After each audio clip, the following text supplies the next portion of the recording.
Hello everyone, I am Ramar Kalanjiyam, Assistant Professor in the Department of ECE, Thamirabarani Engineering College. நம்ம last வீடியோவில் VLSI அப்படின்னா என்னென்னு பார்த்தோம். இந்த வீடியோவில் அதனோட தொடர்ச்சியாக CMOS ஆப்பரேஷன் அதை பற்றி பார்க்க போகிறோம்.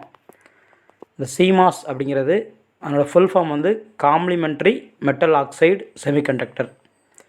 இது ஒரு பேசிக் டிரான்சிஸ்டர். இந்த VLSI டெக்னாலஜியில் யூஸ் பண்ணக்கூடிய ஒரு பேசிக் டிரான்சிஸ்டர்.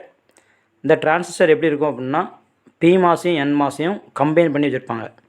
அதாவது அந்த படத்தில் இருக்க மாதிரி சீரியஸ் கனெக்ஷனில் PMOSையும் NMOSையும் நம்ம கனெக்ட் பண்ணியிருப்போம். இந்த ரெண்டு டிரான்சிஸ்டரோட கேட்டை ஜாயின் பண்ணி இன்புட் கொடுத்துருப்போம். அதே மாதிரி இந்த ரெண்டு டிரான்சிஸ்டரோட ட்ரெயினை ஜாயின் பண்ணி அவுட்புட்டில் கொடுத்துருப்போம். அதுக்கப்புறம் PMOSோட சோர்ஸ் வந்து சப்ளையில் இருக்கும். NMOSோட சோர்ஸ் வந்து கிரவுண்டில் கனெக்ட் பண்ணியிருப்பாங்க. எப்படி ஆப்ரேட் ஆகுது அப்படின்னா, இந்த டிரான்சிஸ்டரில் நம்ம ஒரு 0 வோல்ட் கொடுக்கும்போது, அதாவது லாஜிக் 0 நம்ம கொடுக்கும்போது, அந்த டிரான்சிஸ்டரோட த்ரெஷோல்டு வோல்டேஜை பொறுத்து இந்த PMOS டிரான்சிஸ்டர் வந்து ஆன் ஆகும், NMOS டிரான்சிஸ்டர் ஆஃப் ஆயிரும். இந்த படத்தில் காமிச்சிருக்கிற மாதிரி சுவிட்சு காமிச்சிருக்கிற மாதிரி அந்த இதில் PMOS ஆனில் இருக்கும், NMOS வந்து ஆஃப் ஆயிரும். ஸோ அவுட்புட்டில் நம்மளுக்கு என்ன கிடைக்கும்? ஹை வோல்டேஜ் கிடைக்கும், அதாவது லாஜிக் 1 நம்மளுக்கு கிடைக்கும்.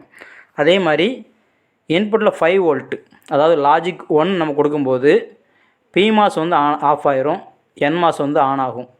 NMOS ஆன் ஆகிறதுனால output is connected to ground. அப்போ நம்மளுக்கு அவுட்புட்டில் 0, அதாவது 0 வோல்ட் கிடைக்கும், அதாவது லாஜிக் 0 நம்மளுக்கு கிடைக்கும்னு சொல்லலாம். ஸோ இந்த மாதிரி PMOS ஆன் ஆகும்போது ஹை வோல்ட்டு, NMOS ஆன் ஆகும்போது லோ வோல்ட் கிடைக்குது. அதே மாதிரி இப்போது PMOS ஆன் ஆகும்போது நம்மளுக்கு அந்த ஹை வோல்ட் கிடைக்கிறதுனால அதுக்கு என்ன பேர்னு சொல்கிறாங்க அப்படின்னா புல் அப் நெட்வொர்க்.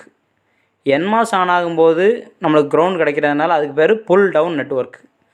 இந்த மாதிரி ரெண்டு டிஃப்ரெண்ட் ஃபங்க்ஷன் உள்ள டிரான்சிஸ்டர் நம்ம கம்பைன் பண்ணி வைக்கிறதுனால இதுக்கு பேர் என்னென்னா காம்ப்ளிமெண்ட்ரி மெட்டல் ஆக்சைடு செமிகண்டக்டர்.